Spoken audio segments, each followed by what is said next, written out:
Good evening, and welcome to our call tonight. We're going to do another exercise tonight in solutions, troubleshooting, and problem solving.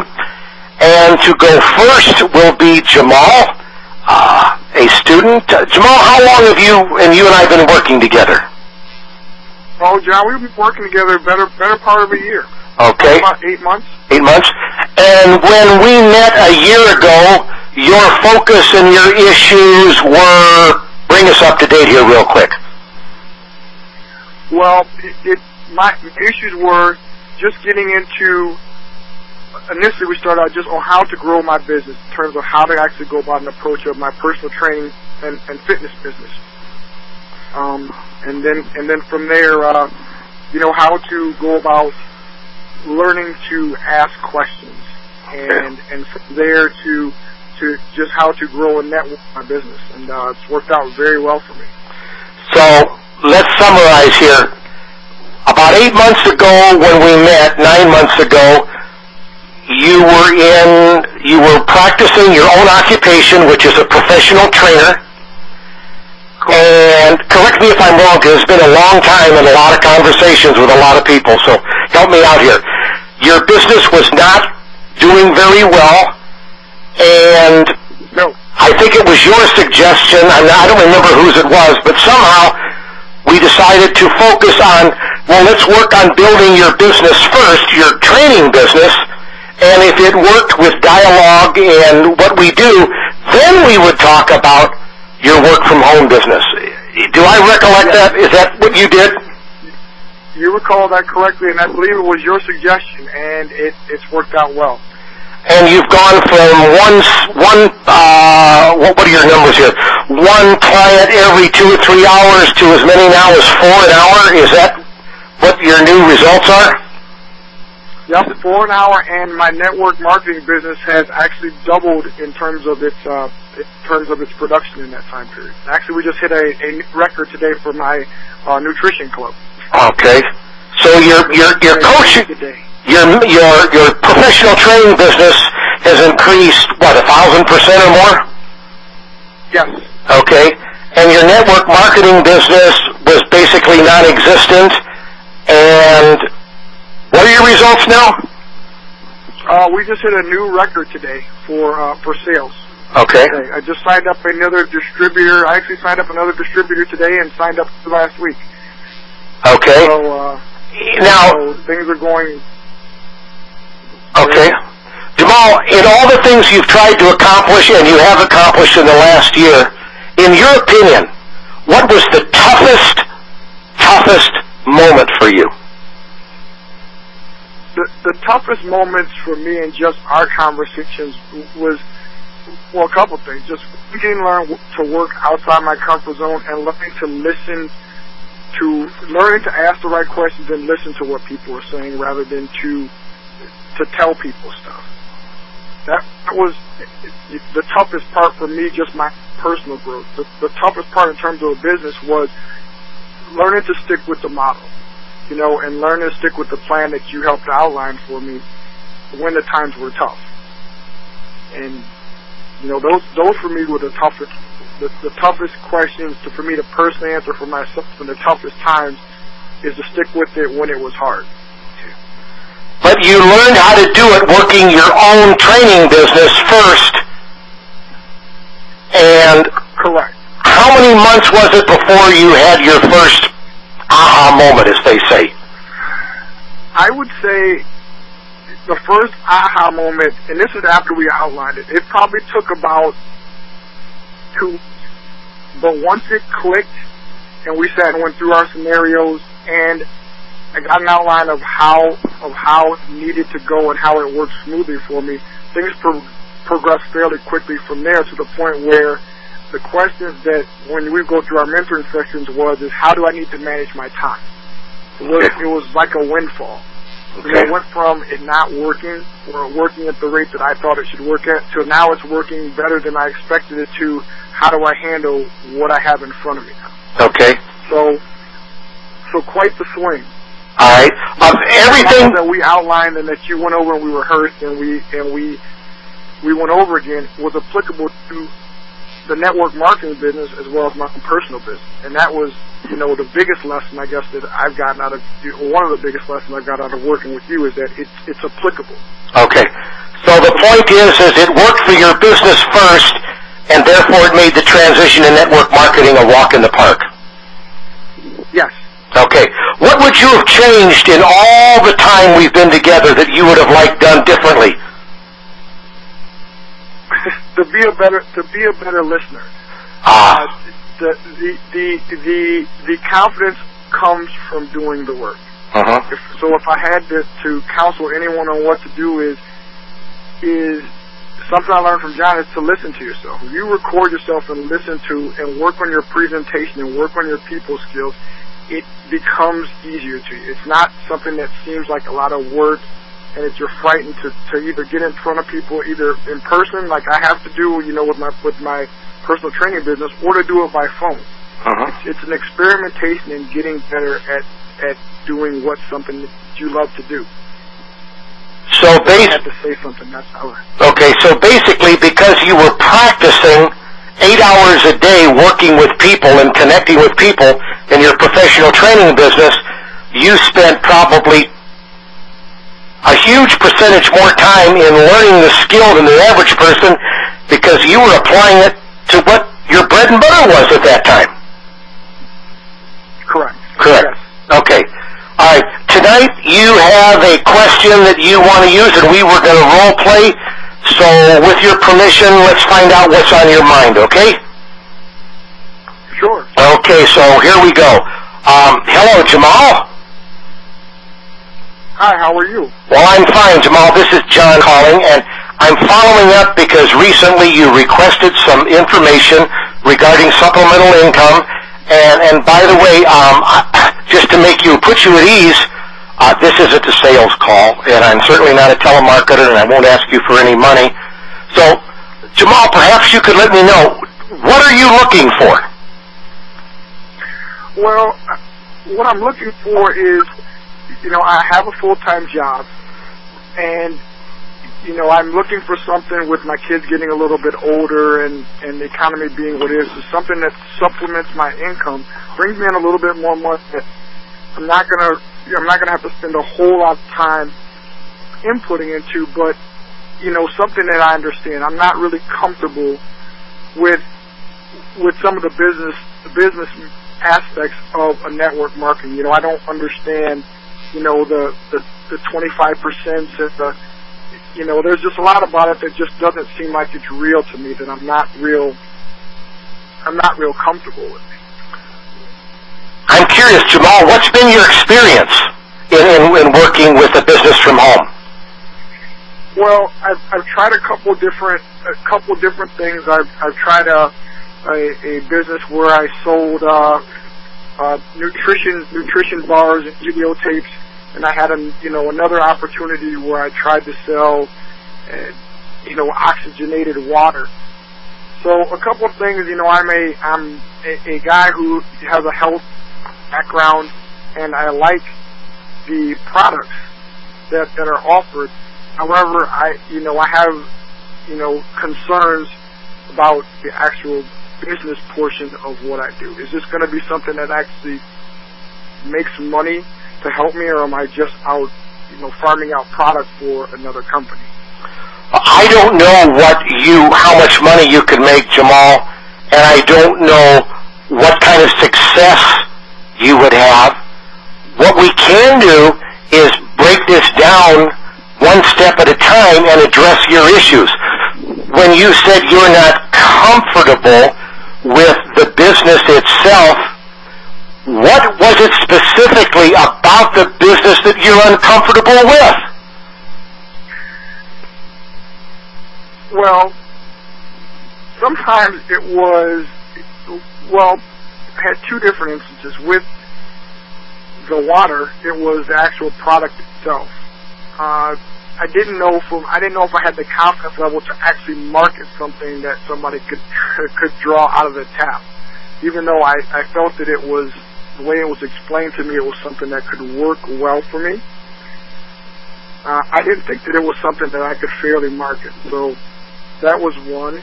The other was I didn't like the way, I guess it was the person approached me about it. I felt like it was pushed upon me like this was something that I had to make a decision right away on, and it just didn't feel comfortable with the approach that was given to me and that I would have to give to someone else to market the product.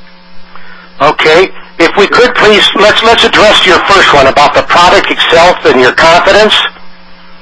Right. Does it make sense to you that in today's economy, any prudent business owner would want to make sure that they could validate the value, the benefits, try the product, and make sure that there's absolutely no risk whatsoever, and they could get their money back so they could prove to themselves that the product will do what it says it will do? Does that make sense? Yes. Okay. Mm-hmm. All right. Did you have that benefit when you were working your business? No, I don't really think that I did. Okay. Go ahead, Jamal. No, I felt like I didn't have enough experience and knowledge of the product, and that the person who presented it to me didn't either. Okay. So it really kind of broke down for me at that point. Whether or not this is something that I could realistically invest in with any confidence. Okay. So if I also felt like I'm not a good salesperson. Mm-hmm. I'm not good at doing this. This isn't something that comes natural to me. Okay. All right. Out of curiosity, what do you do right now for a living? What do I do right now for a living? I am a personal trainer, and I also am a supervisor at a parcel company. Okay. All right. So you're used to working with people. Apparently, if you're a personal trainer, you got to be pretty comfortable working with the people that come to your gym. Is that right? Yes. And you have management experience in working for a parcel company. Correct. When you say parcel company, I can only think of one, the big brown truck. Is that it? That would be the one. That's the only truck my dog barks at. Because we want your business. There you go. We have a dog, and that's the only truck when it drives by that my dog barks at is the brown truck. Yeah, I may have been one of the people at some point or another where your dog was chasing me down the road. I delivered the package. There you go. Okay, so we're back to the product itself and confidence, but because you have experience working with people and you have management experience, when you say knowledge and you're not a salesperson, what comes to mind is if you didn't have to sell people and you could help people like you do with your parcel business as well as your training business, are you comfortable doing what you do now in your occupation, helping people? I am now. Yeah, I would say I'm confident at what I do. Yes. So when someone comes in and they're 50 pounds overweight, you're comfortable in helping them to help themselves. Is that right? Yes. Okay. Knowledge. Knowledge is critical. How long did you study to become a professional trainer and get your license? Several long years. Okay, several years. And many years did you work to become a supervisor at UPS? Even longer. Okay. I still think that's still a work in progress. Okay. So you have a lot of years to get where you are today. So based upon the years, you must be what, 40, 45? Oh, well, I'm not that old, but I'm getting there. You're getting there. Okay. All right.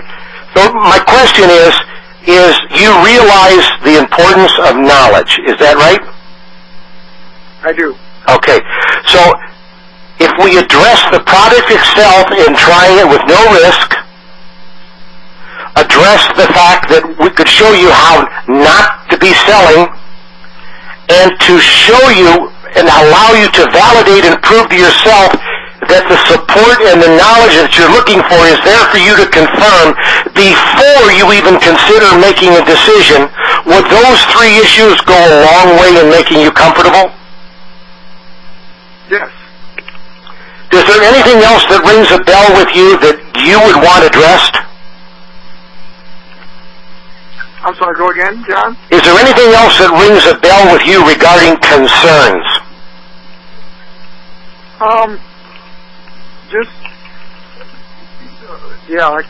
Like I said, just understanding the business aspect of it. But once we get through those first 3 points, then I guess it'll all make a lot more sense to me. Okay. With being a professional trainer and working as a supervisor at UPS, why are you wanting a third job? Well, my goal is to work and do what I love. I took this job at UPS because it was something that supported my family, and it's the mainstay by what I do. I use the fitness portion of what I do is the thing that I love to do, but unfortunately it's not going to be the thing that pays the bills. So my goal is that this network marketing eventually will be the thing that supplants my main job, and then I can let that go. That's my goal. And you want to replace, if I understand you correctly, the UPS job. Don't they have a great pension at UPS? One of the best in the country? They have a great pension. Okay. But at the same time, part of my plan is to go, instead of working at full-time, is to go down to a part-time job there and keep the benefits. And keep the benefits in the pension. Correct. So you do have a plan. I do have a plan. Okay. You do have a plan. Your plan is to cut back at UPS, and you want to work wellness because it is consistent with your objectives in your personal training business. They go hand in hand. Yes. Excellent. Excellent. If you did have some success, what would you do with your earnings? Well, for now, for me, my why, what I do with my earnings is basically to, solidify the future for my kids, and again, just to help to solidify my retirement, to make sure that there's enough that I can do the things I want to a little bit later in life, and if that's continue fitness and wellness, later in my life, that's really what I would like to do. But for now, the thing that's most important to me is to, secure a financial future for my children, and to grow my business to the point where I can get away from, what I do to pay the bills. When you say kids, okay. When you say kids, how important is this for your children? This is essential for my children. Could you be a little more specific? It's the most important thing for me. Okay. For me to secure that's why I took a third job, is to make sure that they're taken care of. Are we talking education, or what is it that's important? Yes. Yes, education-wise for my kids, and to make sure I can send them to college.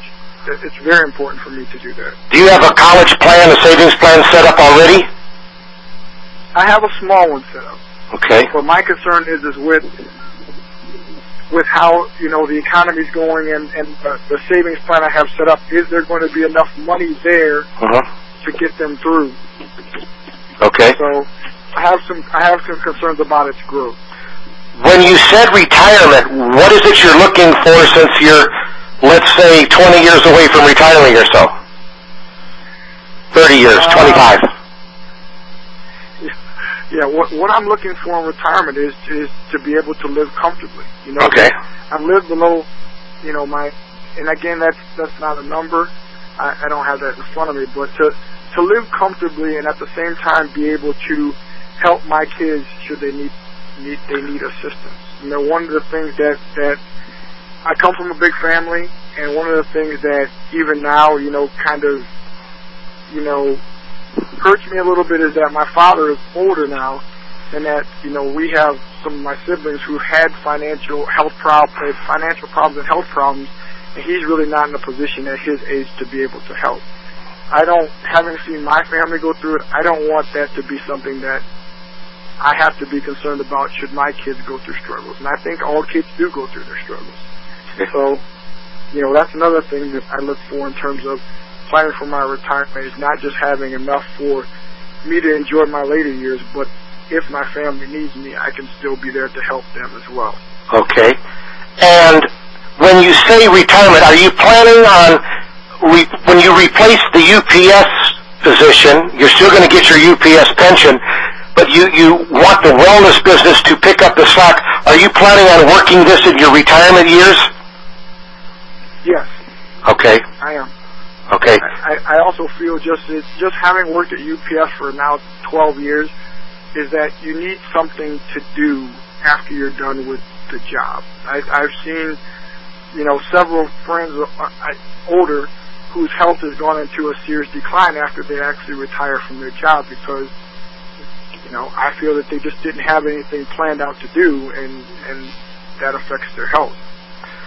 Let's summarize here, Jamal. It sounds like what's really important to you is the children's education first, but you also want to be for them as they start to go through life because you've seen what's happened to other members in your family, and you want to be for them to replace what you've observed that you don't want to happen to your children. Is that correct?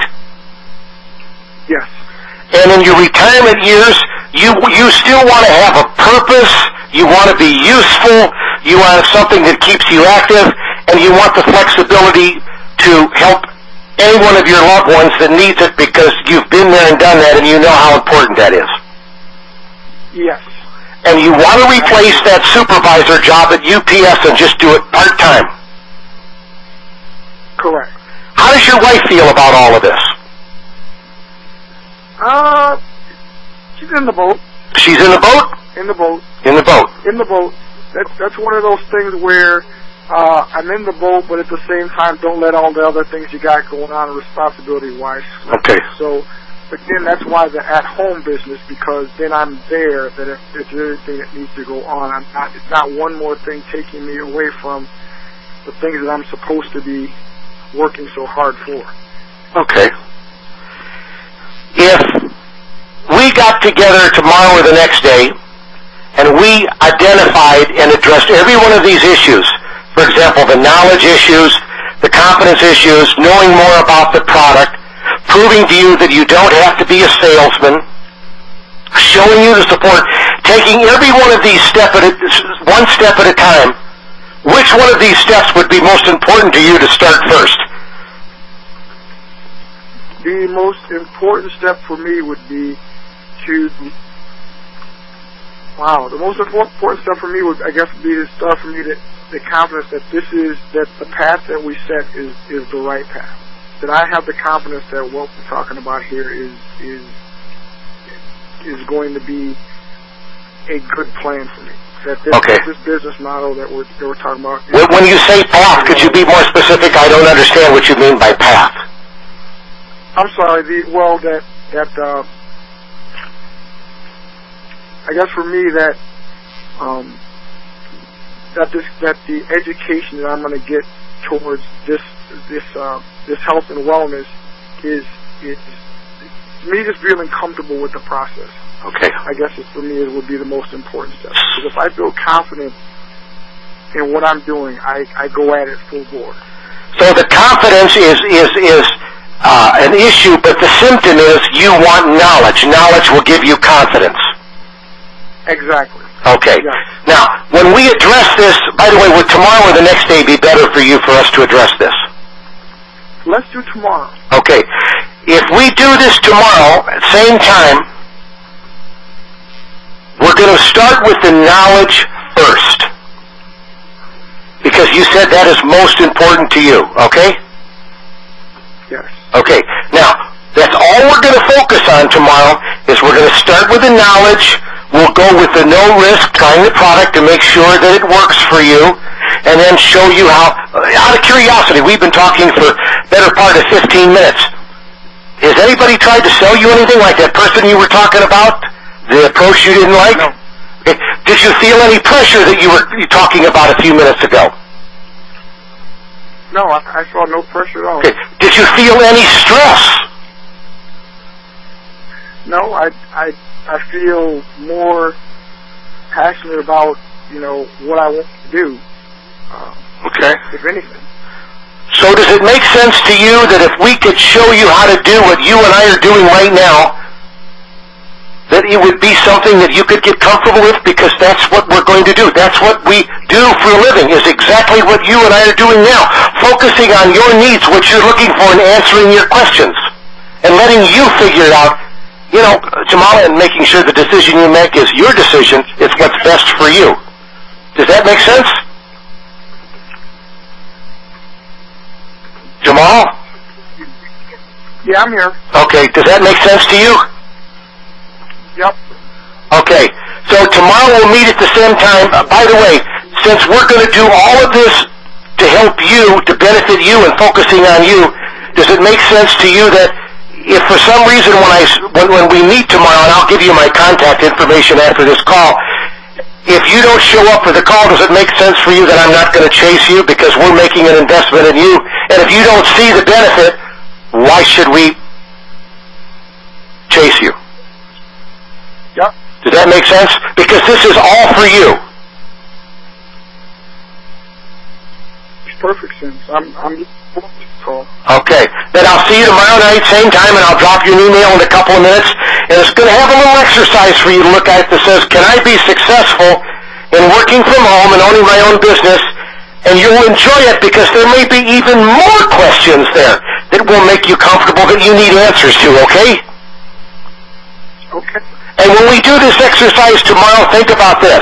By the time you're done doing this exercise, whether you like what we're doing or not, Jamal, you can take this whole process and use it to evaluate any business that you look at in the future, and you'll have the knowledge that's so important to you to use from this exercise, whether we work together or not.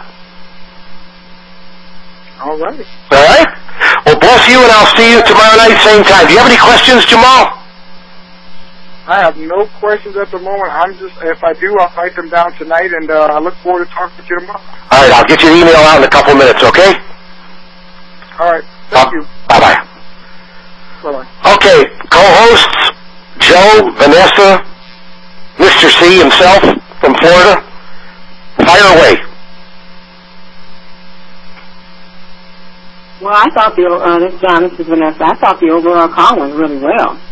I mean, you really got into what his why was, and I thought it went really, really good. Well, Vanessa, I had to do a better job because Mr. C is here, and we all know that he can always find my mistakes when nobody else can. Speaking of Mr. C, we're waiting with bated breath for your comment. Don't tell me he's not here. Okay, I guess he's not on the line. He must be off the line. He takes calls sometimes while we're doing this. Okay. Joe, what do you think? Just like Vanessa, I thought it was very thorough. He touched all bases, and I thought it was a good job. I can't find no negative critiques on that. It was very good. Okay. All right. Jack, I have one question. Yes? At one point, you actually backtracked to where I worked and asked a few questions about that. Why did you choose at that point to go back and ask a little bit more background into what I did? At that point in the call, you were using words like knowledge, I'm not a salesperson, and you led me to it by the statements you made, Jamal. It's like, wow, if he's very sensitive about knowledge and he doesn't like sales, what does he do for a living? You led me through this call with what you said. I didn't have to figure out what I was going to do next. All I had to do was listen to you, Jamal. Okay. Any other comments or questions from our co-hosts, please? John, this is Ann from Connecticut. Yes. Yeah, I thought it was interesting that I thought you peeled the onion for Jamal extensively. At some point I thought, well, that you were spending more time than maybe was necessary, but I thought in the end that it was very helpful to Jamal because he was doing all the talking and really telling you and himself why the additional income, supplemental income, was going to be important to him. You made a good point, Ann. And to answer your question, Jamal was open and above board, and he communicated well. But until we got to almost the end of the discovery process, I didn't know if there was a sleeping giant there somewhere that I hadn't uncovered and would have lost him. He sounded like a great person to work with, and I thought, I better take an extra 5 or 6 or 8 minutes to make sure I haven't missed anything. Okay. It was just an I-dotting and T-cutting process because he came across as an extremely good person to work with, and I thought, do I want to risk rushing into presenting and lose this man? Or do I want to focus on him just a couple of more minutes to make sure that I'm meeting his needs, so when I do present, he'll be interested, and I won't lose him. Does that make sense, Ann? Yes, it does. Okay. Any other questions from anybody? Joe and Vanessa, we're going to do that next week because this took a lot longer than we thought, so I don't think that will upset either one of you, okay? Okay. I do have another question there, John. Yeah, Joe. Since he's busy doing his personal training working at UPS, does he really have time to do a network marketing business? You know, he did mention time management, and I missed it. You're absolutely right. We asked him the question, well, with you working, what do we ask? With you working as a supervisor and working as a trainer, why do you want to do this? But we didn't talk about the time management. You're right, Joe. You got it. And not everybody gets a chance to correct their mistakes. And so if you were kind of person that recorded a call when you had a good call like this and you listened to yourself, maybe you would catch that. And when you went to your second call, you say, let's talk about time management while we're answering all these questions. Do you have the time? What makes you think you have the time with your family responsibility, kids, your training business, and you also work for UPS? Where's that other hat going to fit on your head? True. That's a great observation. I missed that. Bless you, Joe. That's another Mr. C. It's contagious. People with the Mr. C. It's contagious. Thank you so much. Anybody else have any comments or suggestions before we open up the floor? Okay, let's open up the floor and see if we have any questions from the other folks. All callers are unmuted. Any questions, please? Who wants to go first? Well, you're talking about leads here, aren't you? I'm talking about working with a lead. It could be someone that you got a referral from that you work with. It could be someone, a friend of a friend. It could be someone that you met in the grocery store or at the tire shop. Discovery is discovery, whether it's a lead or any of the other things that we just mentioned. You notice we didn't jump to presenting. We didn't jump to a product or an opportunity or anything. We focused just on their needs. And when you have this kind of a conversation, the idea is you can have this kind of a conversation with anybody, anywhere, anytime. And you don't have to present, therefore you're avoiding rejection unless you really know that they're really interested. Does that make sense?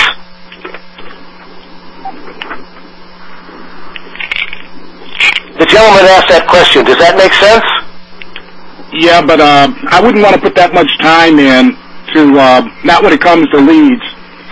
Leads are very time-consuming, and I'm looking for people that are looking for me, and if I don't pick that kind of thing up for them, I'm not going to work that hard trying to make something of it myself personally. How much time do you invest in a lead? I'm not going to spend too much time in a lead period if I don't pick up a person that's either open or either happy or have some of the qualities of what I'm looking for, then I'm not going to invest all that time there. And is your conversion rate acceptable to you in this process by doing it that way? Most certainly, because I find that it's still a numbers game, and the majority of people aren't going to do anything. I don't care what kind of process you go through. The majority are not going to do anything. So I'm looking for more of those nuggets. Okay. So to summarize, what is working for you is that you spend less time because you have so many people to call, and your conversion rate is high enough that it's easier to have more people to talk to and spend less time with fewer people. Is that what you're saying? I'm saying that there are people that have done a lot of their homework and are more prepared for what I'm looking for. I'm looking for them. I'm not looking for the average person that's not going to do anything in the first place. I don't care what you put in terms of all this time element. So okay. I know I've got to go through the numbers in order to find those people. Okay. Well, you heard this individual, what we just did. Would you have given up on this person, in 1/4 the time and just moved on because of his issues? What's your opinion? I don't think I would have spent that much time with him. Okay. I would have found out in a shorter period of time whether I had something there to work with or not. Personally, that's what I would have done. Okay. All right. Thank you very much for your observation. Any other questions? Any other comments from any of our guests? John, this is Damien. Yes, sir.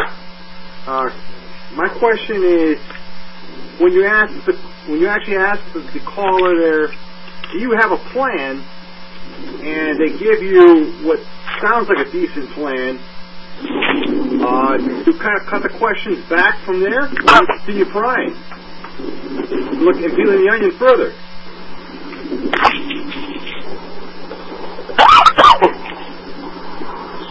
Okay, ask that question again. I'm sorry, I didn't quite grasp it. Sure. When you ask the question, do you have a plan, and they give an answer that says that yes, they have a plan, do you cut the questions back, or do you continue peeling the onion further, looking for even more details about what that plan is? Well, when we went to that subject about a plan, all we did was summarize the plan for him to acknowledge that he agreed and that he knew that we understood his plan. So that we understand his plan. All right. That's correct. Does that answer your question, Damien? That's the way you're supposed to do it. Supposed to rock the weight back underneath the arms. I couldn't quite hear that. Would you like to say it a little louder, please? I know. Yeah, it's something I get used to. But you got to swing your leg, swing out your good leg. I would love to hear what this gentleman. They're going to take care of the bad leg. I think somebody's doing a fitness. Okay, I don't think that. I think someone's having a conversation. That's not about what we're doing. Any other questions, please? No questions? Bless you. Okay, all right. Good night, everybody. Good night. Good night.